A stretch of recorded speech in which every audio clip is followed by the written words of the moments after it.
Hello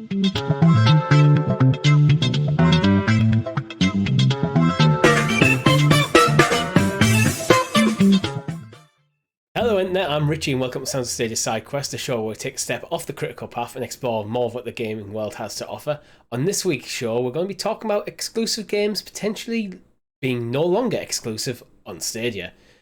But this week, I'm joined by the host of the Sounds of Stadia podcast, Mr. Chris. Hello, Stadios. Okay. With that, we're also joined by the techie teacher, Mr. Tom. I think my favourite part of starting the SideQuest series is the pure awkwardness of introductions. I'll get better, I promise. No, it's not you. Yeah. It's just like it's just the break and the pause is just like, okay, and yeah, like when someone goes, "Hey, Stadios," I'm not sure. I don't have anything for that. Moving on. If Stadia players were America's favourite cookie, that's who they would be. Stadios. Okay. So what are your I'm going to be quite controversial here, but I think Oreos are massively overrated. Get out. No, hear me out. Hear me out. Wow. It's a good biscuit, but it's nowhere near as good as a lot of people make them out. I disagree. It's not if chocolate I had a coated choice hobnob. between an Oreo and a chocolate digestive, I'm 100% taking chocolate digestive. That's more controversial than me. I'll probably go with Oreo in that situation. This is a whole episode in itself. What the fuck? See, Tom, he doesn't know his radar's all wonky. No, I'm not saying they're bad. I'm saying they're overrated. But anyway, that's a completely different podcast, right Biscuit, there. sure. Yeah. Should we do a podcast on rating biscuits? It'd probably do well. No, because you'd mess it up by your weird rankings. Apparently. I bet you're one of them weird people who puts your biscuit in your drink and just lets it sink to the bottom. And then you enjoy all the mulch when this. What you have to do is you have to put your biscuits in your mug, then you pour your tea over the top. Oh, no one ever should do that. You're losing us subscribers. Yeah, I have never done that. I don't advocate that. I apologise for my words. But now on to housekeeping. Make sure you like and share the video and subscribe to the channel. You can get this early, a whole 5 days early if you're a member on Patreon. We are still looking at the YouTube membership. They might even actually be up by the time this goes. That's how close we are to getting that sorted. And go check out other shows such as the Sounds of Stadia SideQuest and our Thursday night streams. But let's talk about exclusive games on Stadia. We've got a couple of games that we suspect or know will be no longer exclusive to Stadia fairly soon, such as Lost Words, Pac-Man Mega Tunnel Battle, Bomberman R, and Gylt. Who wants to jump in first? So, out of the 4 games, I've played them all. I don't know, just to set some context. Richie, I know you're a massive fan of Lost Words in particular. It's a good game. You did a Let's Play series, which obviously the people can go check out on youtube.com/Sounds of Stadia right now if they feel so inclined. And while you're there, you can also check out the Gylt Let's Play series that we also did. Oh yeah, we did do a Gylt Let's Play series as well. Way to completely gloss over that one. And the Bomberman R streams and the Pac-Man streams. We've played all these games. We played them all on camera for people, essentially. Yes. All great in their own regard. I personally think... I'm trying to think they're all great in their own way. There's no... Yeah. I've had fun with them all. Like, none of them are by far like my favorite game of all time. And as far as exclusives go, I think they were all initially announced as first on Stadia was the kind of statement they went with. So we just probably want to be clear that we knew these were never going to stay on Stadia forever. Yeah. But I think the reason this topics came up is because there's been a couple of news articles out there. Again, classically so, being really harsh on Stadia, using titles like, Stadia loses its exclusive games. It's like, hang on a minute. They were never, they were always going to go. I hate stuff like that because it's so misleading because we knew the titles weren't timed exclusives. And the articles read more as, instead of, here's some cool games that you can now play elsewhere, more of, let's bash Stadia for most of the article. Pretty much, yeah. I mean, the Lost Words one in particular, Eurogamer had an article up about Lost Words going, and the the title, just the title alone, so you can tell where the article's going to go. So it starts with Lost Words finally gets non-Stadia platform release. Why finally? Like, would that happen if God of War suddenly went? And the thing is, everywhere else. Before I go further, I really enjoyed Lost Words. It goes down well for a bottle of wine, by the way. But it's not. I don't think this is the game that people are clamoring for. It's a cool indie title. So it's like finally gets a kind of evokes as loads of people. Oh my god, I really like this game, but it's not on the platform I don't own. Which is just not true. It's just again, it's the typical, like the certain words that they use within the articles. Like it's a roundabout way of saying, "I'm glad Lost Words is now finally getting a proper release." Yeah, and then he even says in his own article, snarky though that may sound.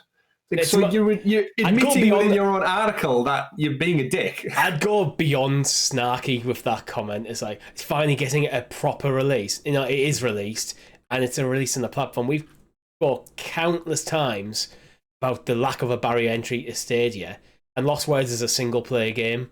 If you want to play this game, and you've got a Gmail account, you can play it.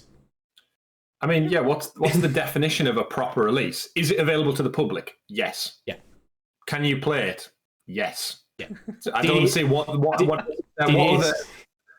else needs to categorize it as being a proper release? You need to have someone. It's only a proper release, Chris, if you spend £500 on a PS5 to play it. That's right. Yeah. The Xbox Series. The thing that really tilts me about this article in particular is the fact that you've got to recognize the fact that, you know, Rhianna Pratchett and the writer of the game, or the team behind Lost Words, would have been approached by Stadia and had the discussion about putting it on Stadia first, to which they agreed to put it on the platform, right? It was probably part of the funding discussion. Google probably helped fund the game by getting it available on Stadia first. So, you know, they've made a conscious decision that is where they want to launch the game first. They would have sat back and probably gone, oh, where would we like to? Oh, I like the idea of Stadia, probably, was the discussion. We don't know the exact details of it. Let's go for it there.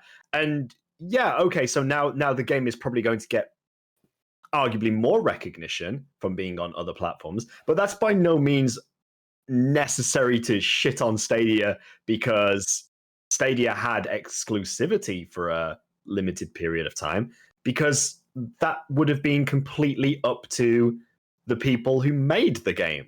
Like, Stadia has no control over them. They haven't turned around and strong-armed them into releasing the game first on Stadia under duress. No, they didn't hold a gun to their heads and say, you must release this first on Stadia. You are not allowed to release it first on Xbox or PlayStation or Switch. And for clarity here as well, this article we're talking about is 6 sentences long. And most of them are taking a jab at Stadia rather than talking about the actual game. The quality of the game. Yeah. It's almost as though he wrote it in Lost Words style, where you get all the words and you go, what can I insert here? Stadia is grab random derogatory term, add it into the box. There is a link to someone else's article, so credit there, but rather than giving a brief one paragraph synopsis of what the game's about to anyone reading this article that might be interested, he just took his time to bash Stadia. It's like, it's Stadia's got its flaws. Player base is definitely one of them, but articles like this, it's just a cheap shot from someone who considers himself a journalist. I think the biggest thing, Richie, you've mentioned it there, is just the fact that the article could be more about praising the game and talking about how well it reviewed first time round from one of his colleagues. And now, yes, it is open to a larger player base, which is fantastic. Hopefully the game does get more recognition. You want them all to succeed. But you're right, rather than waste your words on having little jabs left, right, and centre, why not just write a creative article about the actual purpose of the article, which is the game. But again, that's besides the point. We know it's coming, 6th of April to other platforms, which is kind of, we expected this, that once Stadia passed that year mark, we were going to start to see some of these titles eventually become non-exclusives, as it was. So we suspect Gylt is going to be probably shortly after, I'd imagine. I'm pretty sure I've seen somewhere about Gylt which again is another great smaller title, well revered. That will eventually come. The thing for me with Stadia exclusives, for especially single player titles, is a lot of titles you talk about, a game's locked behind exclusivity to one platform. I've never felt Stadia has that issue because it isn't hardware to buy. So it's not like I need to go out and buy a PlayStation or an Xbox to play the exclusive title. I've got access to a Chrome browser. I can play the title. Yeah, totally right.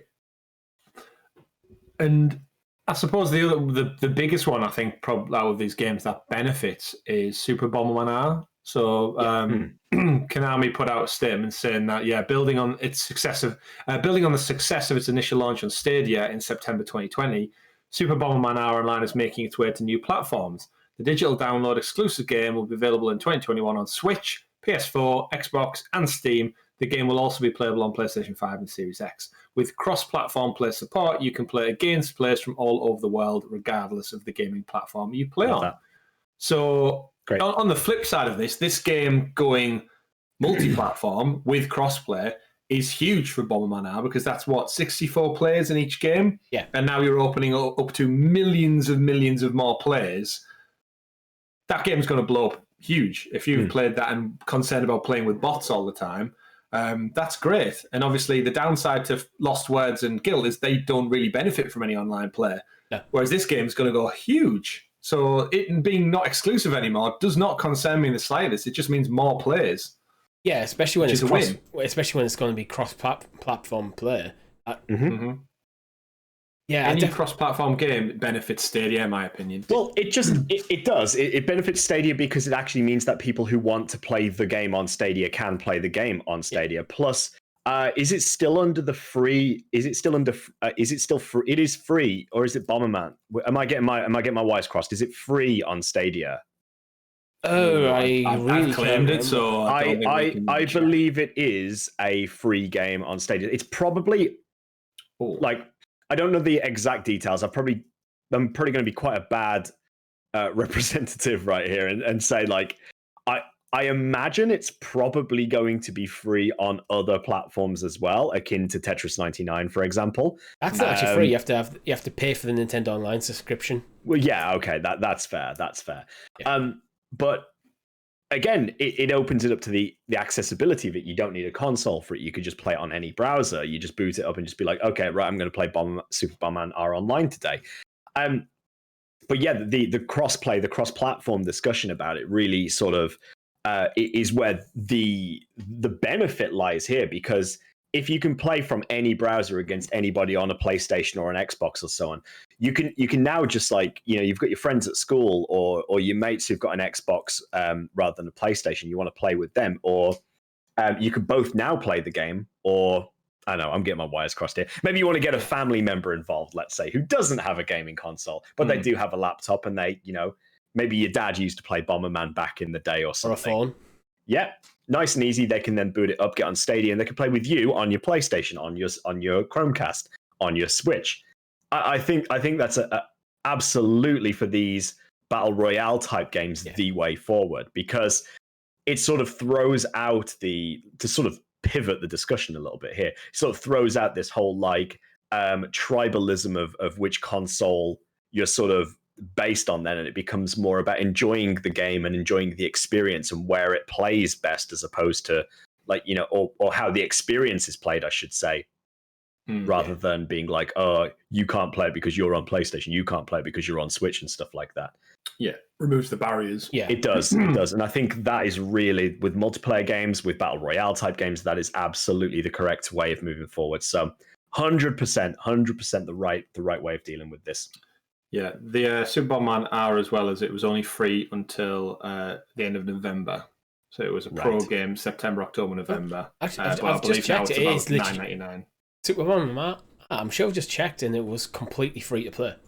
Yeah, it moved from being a free claimable game as part of Pro to being one of the absolutely 100% free, akin to Destiny 2.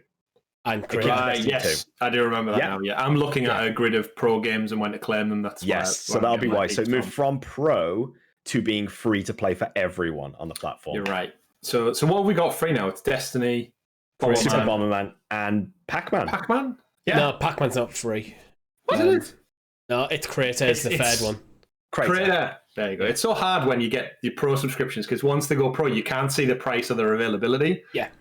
So you're kind of just going off memory, really. So then does Pac-Man need to have do we need to have a discussion about Pac-Man and its eligibility for being moved to a free-to-play game? Or is that not so... Like, again, this is where I'm starting to think now, should Pac-Man... I'm treading very carefully here in case we are wrong, by the way. Should Pac-Man be a free-to-play? I'm slowing down because I know Richie's furiously typing. I'm trying to find the price of it, but okay. It's yeah. I personally feel if it isn't already, here we go, I'll flex on this. If it isn't already a free game, not locked behind any tiers, but a free game on Stadia, Pac-Man Mega Tunnel Battle is the kind of game that should be in that position. Again, akin to Bomberman, because it doesn't make any sense to me that Bomberman should be free and Pac-Man isn't. Like, that doesn't make sense to me. Right. Pac-Man was claimable this month. Yes, it's it's available on Pro, or it's £16.99 otherwise. Thank you to the guys of Stadia Source for bailing us out on that one. But does that go free on all models of Stadia if it becomes cross-platform? Like, I mean, it would benefit from that. It would massively benefit from that, in my opinion. I think it's a sort of game where I know £16.99 isn't a huge price, but I think it's enough of a price that's probably going to might turn someone off who's got a slight bit of curiosity, wants to kill a couple of hours. Yeah. Where if it was free to play, Pac-Man hasn't changed in 30 years. No. Yeah. Like they can gloss up all they want, but the core game is still wacka wacka up, wacka wacka left, wacka wacka down. Oh, a cherry! Like, that's how it works. And this is the sort of game where I'm actually usually in favour of, like, cosmetic DLC. So you can go in, you can spend 99 pence on a new skin for your Pac-Man if you'd like to. Because that helps fund the game, but also gets people playing the game, because then you can just, if you don't want to, you can jump in for free. It's a slight side topic. If you were to skin a Pac-Man, Richie, what would be inside? Because Richie said Pac-Man skins. So if you were actually to peel back the banana layer of Pac-Man, what meat would be inside? It's another smaller Pac-Man, like Russian nesting dolls. Are you Googling, Tom, what is Pac-Man made of? Yeah, is it just like all meat, or is there like some medical layout of how Pac-Man's... I'm trying to find some sort of anatomy of a Pac-Man. This is a weird episode, guys. Pac-Man anatomy. Well, there is some pictures. Oh no! Oh, I should not have looked at this. There's like skeleton versions with teeth.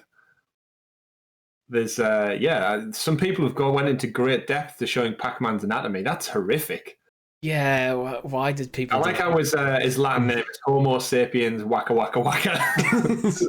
See, I've got Pachyrodalis Homo sapien omnivorous. Richie, you need to get some of them images and drop them in here. This is like... They're horrific in their own. They're kind of like a Pac-Manus spherus.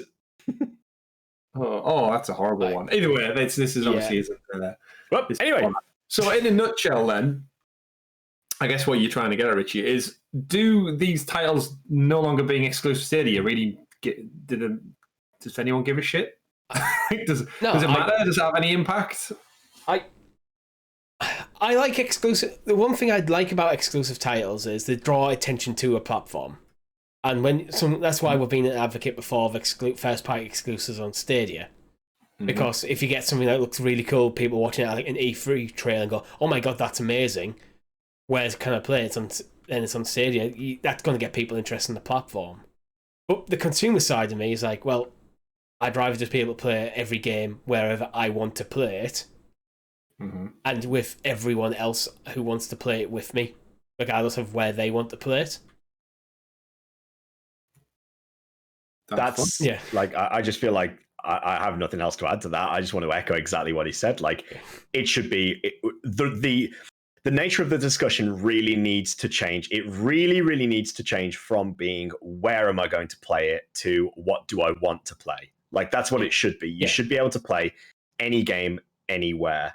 I don't feel like there is any significant need for, again, I'm going to use the term tribalism. Like, this is what it boils down to ultimately, is that we started this discussion by talking about, quote unquote exclusivity of games, first on Stadia or exclusive to Stadia and so on. But the reality is that yeah, all games should be available on all platforms, because you should just choose the architecture you want to play with, but still have the freedom of being able to play the games that you want. We're consumers of media, and we shouldn't be sort of tied up by the place that we've decided to play. That just shouldn't be right. It should be all for the consumer. Create the game, release it everywhere. Yeah, it's realistically never going to happen, because like Sony will pay to get games made for their platform. So will Microsoft. So will Nintendo. Stadia may return to that in the future. So may even do it now, actually, just because Stadia Games and Entertainment's closed doesn't mean they're not going to have exclusives. Save themselves like a cool couple $100 million a year now. So what better way to approach any developer and go, look, how much would you want from us to have like a couple of months exclusivity? Like, here's the wallet, here's the blank checkbook, give us a number. It's one of the things that I think one of the big selling points of Stadia is you can play it anywhere. If you want to play on your TV or on a laptop, on a PC, on a Chromebook, or on your phone, you can. Mm-hmm. So Stadia is a very open ecosystem in that sense. It is indeed. I think it works well for, if we think about the discussions that we're also having around Stadia being a business platform, and like Google openly offering it to other people, and like my guess is like companies like Ubisoft and EA will look at having like their own cloud platform just for their games. So when you sign up to Ubisoft Plus, you can play it on any device, whether or not that's via Stadia or not. Ubisoft Plus is a thing you can sign up to and just play anywhere via this web link. EA could do the same, WB, any big publisher could do the same thing essentially. And there, Richie, that goes back to those like business relationships. And if they wanted to bring a game, there's got to be discussions happening there regarding just to any title essentially. And I'd love to see it in the future. Hopefully some slightly bigger titles would be great, but I think the pool that Stadia is fishing around in right now is going to be your smaller entry-level testbed opportunities like Pac-Man and Super Bomberman. So which are great games. They're great games in their own right. We've had a blast playing them. True that. I think that's about all there is. Yeah. So to summarise, I think all three of us are pretty okay with games on Stadia no longer being exclusive to Stadia. In some cases, we actually prefer it. And bad games journalists are being bad games journalists. What's new? And they always will be. Yeah. But that's all we have for you this week. Don't forget to subscribe to this channel and like us on everywhere. We've posted this on Twitter, on Facebook, on Patreon. I completely, without you even throwing me off, I just threw myself off at the outro. You just sit silently. Yeah. You're thinking about putting a biscuit at the bottom of your cup of tea again, aren't you? Yeah, anyway, make sure you watch our other shows, such as the Sound Stadia podcast, comes out every single Monday on YouTube and all podcast feeds. This very show is actually available on podcast feeds as well. And with that, I've been Richie. I've been Tom. I've been Chris. Stadios. Thank you. We've been Sounds of Stadia. Thank you very much for watching. Quest completed.